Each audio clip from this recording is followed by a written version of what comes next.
Welcome, everyone, to the Swift Executive Live Stream. Today I have Jim Fitzsimmons with me, as well as Mark Peer.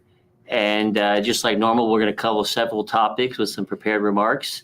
And then we'll jump into some questions we've received. And then we'll be ready to take some live questions as well as they come through the broadcast. So we'll touch on market conditions, what we're seeing today. We're going to talk about some dedicated opportunities that are out there. We want to discuss the importance of safety and service, especially in an environment like we're seeing today with some increased demand. I want to give an update on some of the technology that we have in the cab of the trucks, whether that be the logging device we're using, the navigation, some of the things that our drivers lean on to communicate with the company, and then talk a little bit about some of the planning changes that we've made, how that impacts our driving associates, and then really talk about some of our dedicated drivers that are doing a really good job for us in certain markets. So why don't we jump in? I'll start off with just a quick overview of the market. We're pleased to see some of the seasonality that we're seeing today. It's probably been almost 2 years since we've seen the type of seasonality, the lift that we're seeing as we approach quarter end and head into the 4th of July.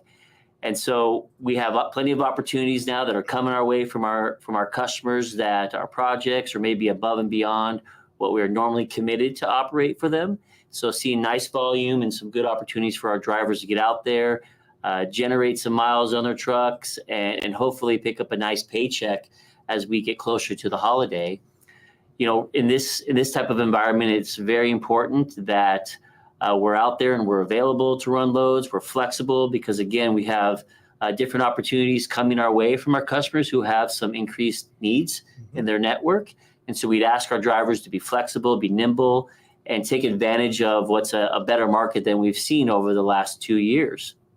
We're really watching closely of how the market will trend on a go-forward basis. Probably middle of July will be very telling to see if we've seen more of a structural change in the market versus just seasonality.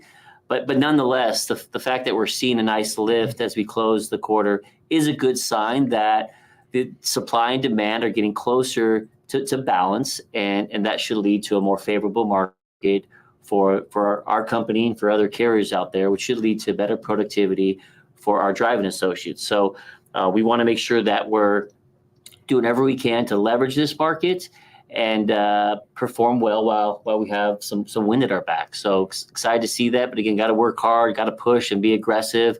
We're going to try to book as many loads as we can as we get into the holiday, and we'd ask that you plan your home time around when we may not have as many loads or may not have as many opportunities, and then hit the ground running when we get through the holidays. So appreciate all the hard work from the men and women that keep our country rolling, but excited to see some opportunities to pick up some additional freight for our customers. Yeah, and typically the vast majority of that freight is going to pick up Monday through Friday. So just keep that in mind as you plan your home time. Yeah, if you could take the weekends off, that's typically ideal. Be ready to go on Monday. Monday is always the biggest spike of the week, typically with freight. And obviously, with Mark's team and dedicated, it's going to vary with the customer schedule. And Mark, you want to kind of hit on the dedicated market in general? Yeah, Jim. And so, historically, dedicated has had more stability. That's in a strong market as well as a down market or a softer market. And we've seen that over the past couple of years. And, we've had some transitions of fleets, and we've lost some, we've added some, we've seen some fleet sizes change based on customer demand. But I think the overarching topic there is that we're able to keep our drivers busy and provide a steady paycheck, and that's one of the things that makes dedicated driving attractive, along with consistent home time, Jim. So we've been able to weather a lot of the changes over the last couple of years. I want to thank all of our great drivers who have been flexible. We've tried to, if we lost a piece of business or something changed, we've really worked hard to find another solution within the company so that our drivers can stay with Swift. we look at ourselves as certainly a career path option. And so we want to make sure that we continue to look for ways of solving situations for our current drivers and those drivers that are not at Swift today. Hey, we've got a platform that you can available on our website.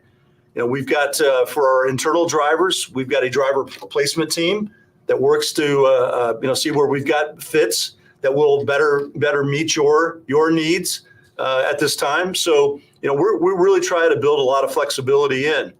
So that's really one of the things I wanted to talk about, just the market overall. But then the next one is we've got 100 dedicated openings right now, or opportunities in our three segments, which are dedicated dry, our grocery segment, and our reefer dedicated group. So those are opportunities that we have today that are available. We're also working hard to bring new business to Swift, and we've got some solid opportunities out there that we expect to close on in the second half of the year. So more to come on that front, and we'll certainly let everyone know when those opportunities or openings are available.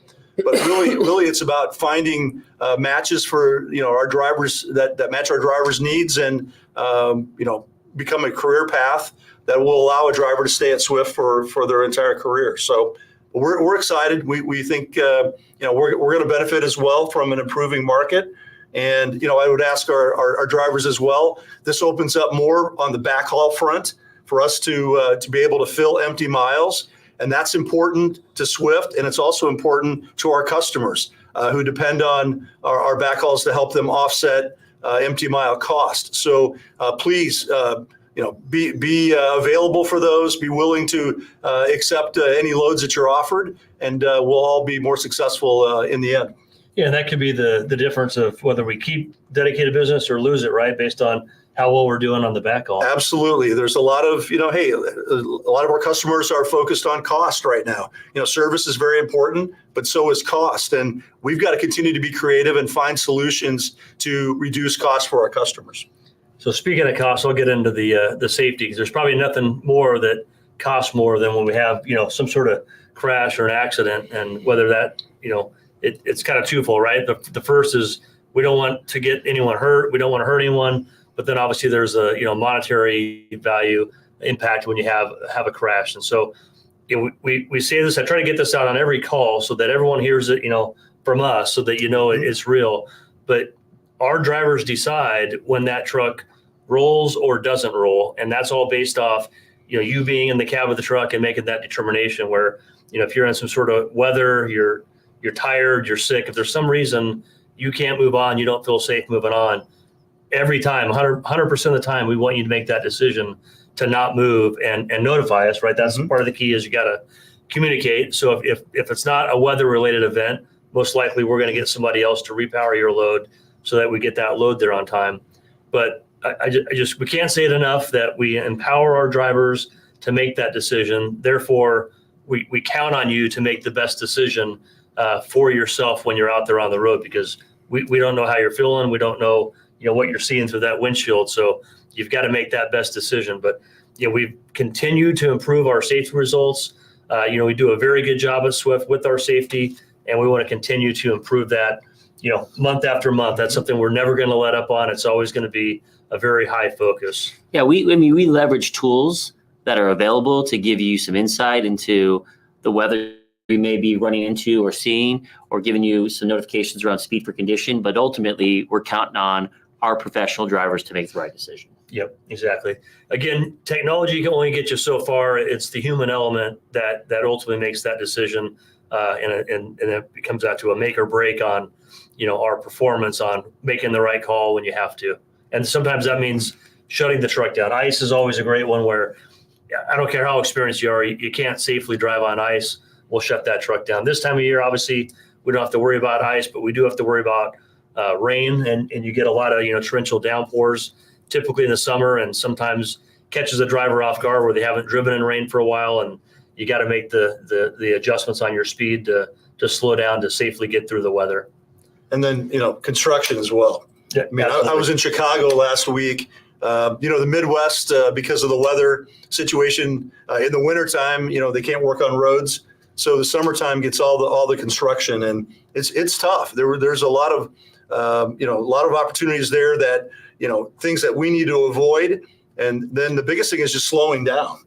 Slowing down, following the construction speed limits, and making sure that we're doing everything we can to leave ourselves out if possible. But just and following space is following distance is very important as well. So, but it's just you drive in a situation like that in a major market with construction, and you see how hard it is for our drivers, and we've really got to be prepared to be safe. Yep.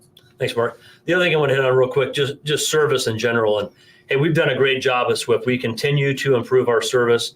I think our service levels now are better than they've ever been in the history of Swift. And so part of that is we got to keep that focus on. As Adam talked about the market improving, it automatically gets harder to service freight when you have more of it.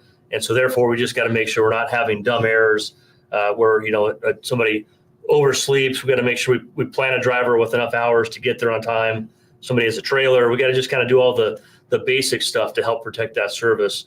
One thing critical to service, and really as critical as to service as it is your paycheck, is having a good PTA.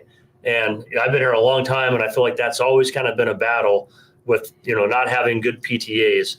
And so just make sure you're always aware of what your PTA is set at, and that if something comes up where when you deliver a load, if you've got to take some time off to, whether it's take a shower, do laundry, you've got something, you got to put your truck in the shop, whatever it might be, make sure we're aware of that, so we're not booking a load and then planning you on a load that you're not going to be able to take care of and therefore not service.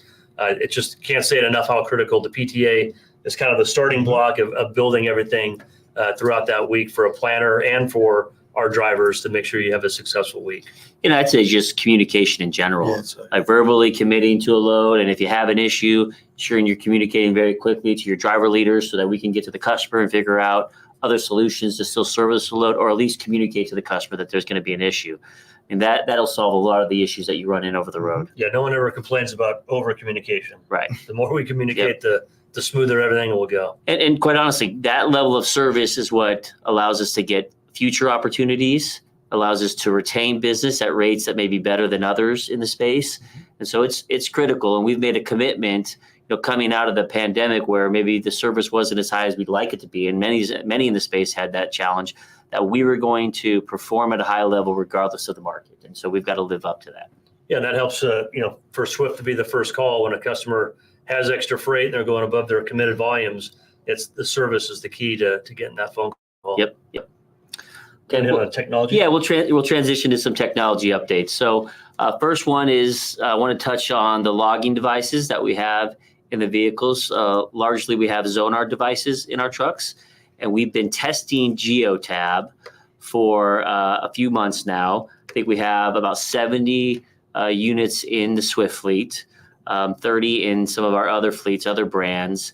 And our plan is to roll out 2,000 and test those more broadly across the Swift fleet. So we've been excited about the results we've seen. I think we've got very good feedback from the drivers that have been testing it, and we're looking to expand that out to get additional feedback to see if this could be a good fit for our fleet. So look for that. Many of you might be chosen to test. We want feedback. We want you to really see what works and what doesn't, and to see if this is a good fit for our company. So excited about the progression that we've made in that area.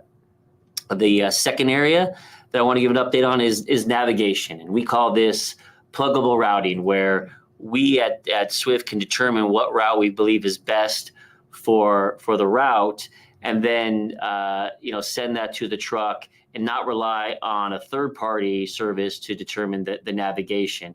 I know that's presented some challenges on going down roads that really aren't safe for trucks, or ones that we prefer our trucks not go down, and our drivers have had to adapt to it. And so we're testing that right now with about 750 trucks. And the goal is for next month to start to roll that out to the remainder of the fleet. Again, I've had some good experience with that. I know there's been frustration around navigation. Now, it has improved over the last year or two, but there's still more improvement to come. And we believe pluggable routing will really solve a lot of the challenges that we see from a navigation standpoint. And the last update is around Point. And so that's the software that we use for the workflow in the in-cab device once you get past the logs. And so we've got some development that we're going to start in the third quarter that we believe will improve the clarity of the tools that we use for our drivers and make things a lot easier, especially around updating your PTAs and your weekend availability. Our goal is to make that as intuitive as possible. We want this, constant desire to improve the performance of that system and getting feedback from our drivers around what makes sense and what improvements you'd like to see is very helpful as we design the roadmap for that technology. So a lot of good things to come here in the next quarter around the in-cab device in the truck, which I know is probably the most impactful from a technology standpoint for our driving associates. All So right. you want to hit planning? Yep. So we made a change last week on the team planning specifically. And so we pushed the team planning. Before it was controlled here in Phoenix with 4 people. We still have those 4 people. They're doing another role that's kind of impacting more on the service side. They're still involved in planning. We'll still have Joel Holmes kind of taking the lead on the team planning. So we're definitely not wanting to go backwards at all with our teams or our team freight. We're just a little slow maybe coming out of the gate as we transition what these 4 people have been doing for a long time, getting that pushed back out into the field with our other planning centers. And so I saw a few questions on there, so wanted to make sure we hit on that. But the goal is not to have anyone suffer with loss of miles or mess up the team network or not bid on team freight. We're going to continue to do all that the same way we have. We're just probably stubbed our toe a little bit coming out of the gate, being the first week of having this out into the field. Yeah, we value teams. We know our customers value teams, and we want them to be just as productive as they've ever been, or if not so, even more. Absolutely. Hey, one thing also on the teams, we have a new fleet. We just a dedicated fleet that we just implemented in the last couple of weeks, and still looking for approximately 10 teams out of Northern California. They go to the Pac Northwest and into the mountain states as well. So if you have an interest and you live in that market, whether you're a current or outside team, we've got an opportunity for you as well, based out of Sacramento. So. Anything else, Mark? You want to kind of hit a little bit more on the kind of the disruptions you've had throughout the dedicated? Yeah, so I don't think it's a surprise to anyone. We've had a lot of destructive weather this spring across the country. And, we've ran into some situations that, have caused us to have to make some changes, et cetera. But we had 2 situations, one in North Texas and one in Southern Oklahoma, where we actually had large customer DCs that were shut down. And in both of those, we had over 50 dedicated drivers operating. And, really, that's caused us to make some more substantial and some longer term changes. But I wanted to personally thank all 100 plus of those drivers that today you're probably doing something different from either working out of another customer DC for the short term, or you're running longer length of haul miles in between different facilities, or maybe doing more inbound loads. But just really appreciate your flexibility. I know, home time's been impacted somewhat, and we're trying to make this as short term as possible. But hey, we've had some tough situations. One of the buildings in Oklahoma was 1 million square foot, and that building's going to have to be torn down and rebuilt. And then the facility in Denton, Texas, lost a side of one of their walls in a grocery food distribution center. So these are significant damages, and yet our team just, again, took charge of the situation, have been very flexible. Our ops team, give them a lot of credit for finding and providing solutions for our customers that were in need of that capacity, but had to change their distribution network. So again, makes me very proud of the folks we have on the front lines out there that are just doing a great job taking care of business. Yeah, and our customers want to keep that fleet busy. They want to keep those drivers with opportunities to run miles and earn a paycheck. And so we're just kind of working hand in hand with them. Yeah, they've got freight to deliver. I mean, they've still got customers to serve. And so we're a big part of that. Yep. And, long term, we want to be their provider as well. So. All right. Thanks, Bart. So we got 10 minutes. We'll dive into the questions here. I'll take the first one. First one is when can we expect to get another pay raise? Cost of living has negated the last raise. Now, keep in mind, there's different packages, right? So let me first talk about just the line haul over the road pay package. And so that's an escalating pay package that goes up based on your tenure or your miles, either one, whatever one you hit first. And so that one will max out, but you got to get all the way to 1 million miles or 15 years of tenure. So now, if you're at the maximum, then you are maxed out right now. If you're not, 15 years or 1 million miles, you'll continue to get pay increases. Now, ideally, right, when the market turns around, we'll be looking to do kind of across the board an overall increase again, like we were back in 2020 up through 2021, end of 21. Now, right now, obviously, you don't have the luxury of being able to do an across the board increase, but make sure you understand how the pay works. And if you're an over the road driver, you will be on an escalating scale. Mark, can we hit just a little bit on dedicated? Dedicated is obviously be different. Yeah, so on the dedicated side, really our pay packages are based on the contract we have with our customer. We try to pay our drivers the most that we can on out of every contract so that our drivers benefit from day one. But it's dependent on our renewals, our ability to keep that business, do a good job with safety, service, and communication that we talked about earlier. And, that ability to renew that agreement and or, get our customers to support a wage increase. We've worked on all those. Our dedicated drivers that have been with us, especially during the pandemic, you saw that. We made sure that everyone was kept to it at a market rate. And, there was some pretty significant wage increases that we were able to get our customers to support during the pandemic. Obviously with the market being softer the last couple of years and the real focus being on with our customers trying to reduce cost, we've not been able to do as much of that as we'd like. But to Jim's point earlier, when we see the market opportunity to do that, our customers know when they have a good thing and they'll support it, and we'll be out there working with them to make sure that our market wage is competitive. Yeah. So, to Jim's point and Mark's point, when we start to see the market turn and we believe it's more than just seasonality, and one of the first things we look at is how do we continue to support, improving our wages. And we know that that's one of the first things we'll do when we start to see that. That's why it's important that we will continue to monitor the market, the number of loads we're getting tendered and how our network is booking out on a regular basis once we're beyond, the end of the quarter and the 4th of July. Right. All right, Mark, kick this next one over to you.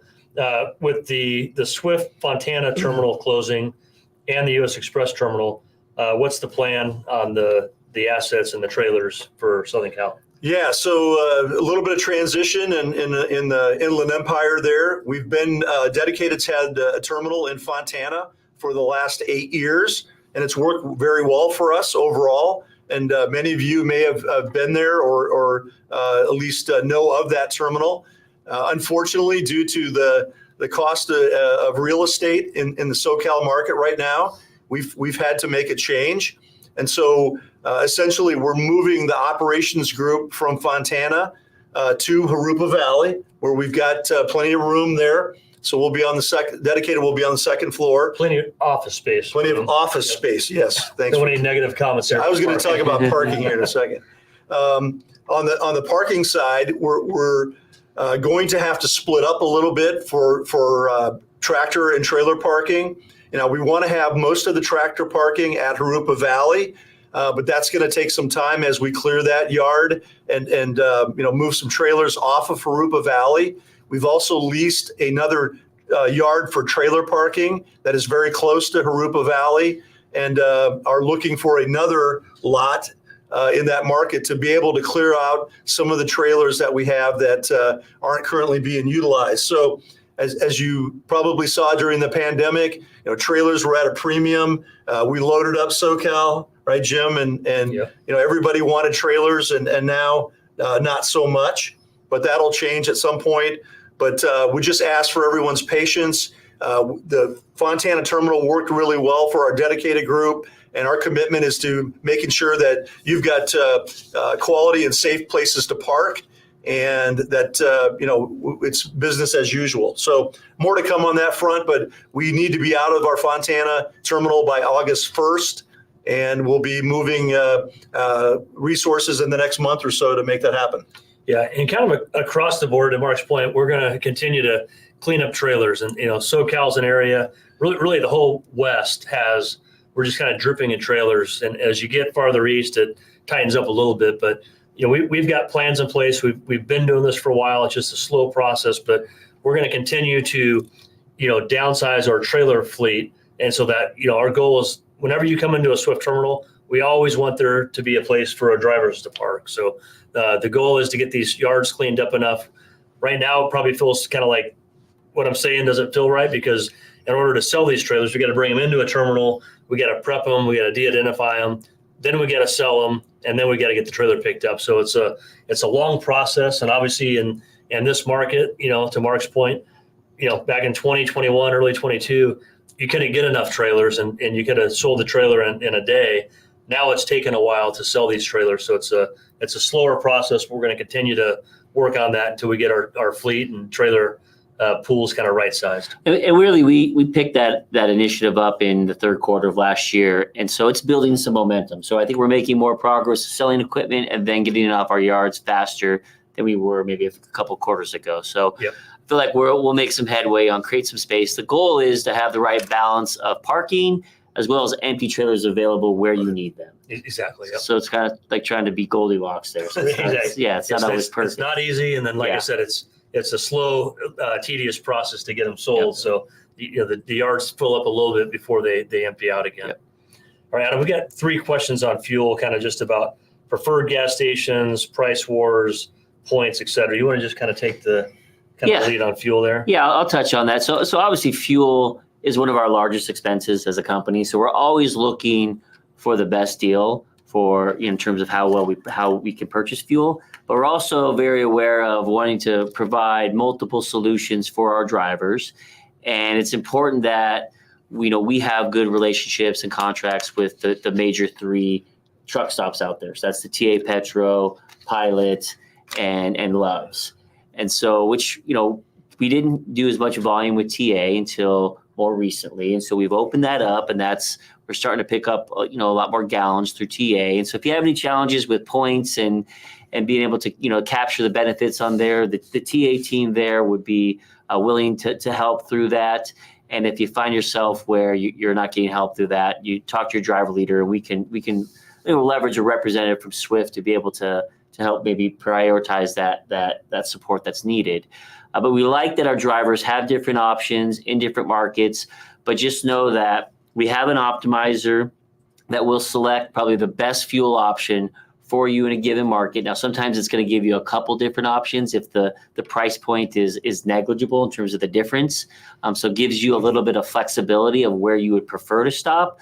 But ultimately, we're trying to capture our purchasing power and find the lowest cost in terms of fuel to operate our trucks. But we like the fact that we have all 3 options now, so it gives you some flexibility for some different truck stops that some have different preferences, whether it be Love's, Pilot, or TA. All right, thanks, Adam. We got 1 minute here left, so let me hit this question, because this one is near and dear to my heart. So do you plan on keeping no inward-facing cameras? So the answer to that is a hard yes. No plans to ever have an inward-facing camera. So don't worry, as we change technology, that's not on the plans whatsoever. The other thing I wanted to hit on is, there's a lot of specific questions on here. Obviously, we ran out of time, but the goal will be to get those specific questions answered directly. So over the next probably few days, expect a message back, and that's why we ask for your name when you're submitting this. So if you got something that's specific to you, we could look into it. We could have somebody call you back and hopefully get that answered. So I'll kind of start off, but hey, just wanted to thank all the hardworking men and women we have out there at all levels, the drivers, our techs, or our office staff. I mean, it's amazing what this company does. And as Adam talked about, I'm excited about as the market starts to turn around, which we knew it would, right? It's taken a while, but as this thing turns around, I feel like we've got a great team in place to really take advantage of it and kind of ride the wave, as long as it lasts. Yeah, and I would just echo Jim's comments. Very, very proud of our entire team, and never failed to be amazed by some of the things our drivers do. And when we have an event like our 3 and 4 million mile celebration, which we had in Phoenix here not long ago, the stories of those drivers and the successes they've had and the sacrifices they've made in their career it's just a great story. And I know there's a lot of folks out there that would like to be in that position someday. And when we talk about Swift being a career path, and we truly can be a home for you as you go through different phases in your life and your family's life, et cetera. We want you to be here until you retire. So just very proud of our entire team and all the great work you do on a daily basis. Yeah, certainly I agree with everything Jim and Mark have said. And again, want to reiterate, how proud I am of the team, really at all levels in terms of our support staff, the folks on the operations side, our drivers, our mechanics, all the people that make Swift as great as it is. And I'm also appreciative of all of the brands that fall under the Knight Swift umbrella, right? So we can support each other where it makes sense. I know there's locations where we help each other with space, but very deliberately. And just know when you run into, a Knight driver, a US Express driver, a bar down Abilene over the road, that hey, they're part of the team as well, and greet them like you would another Swift driver. But brothers and sisters. Yep. So appreciate everyone here, and appreciate the good questions and the feedback. And hey, let's finish strong this quarter, and let's get off to a good start here in the third quarter. Thank you.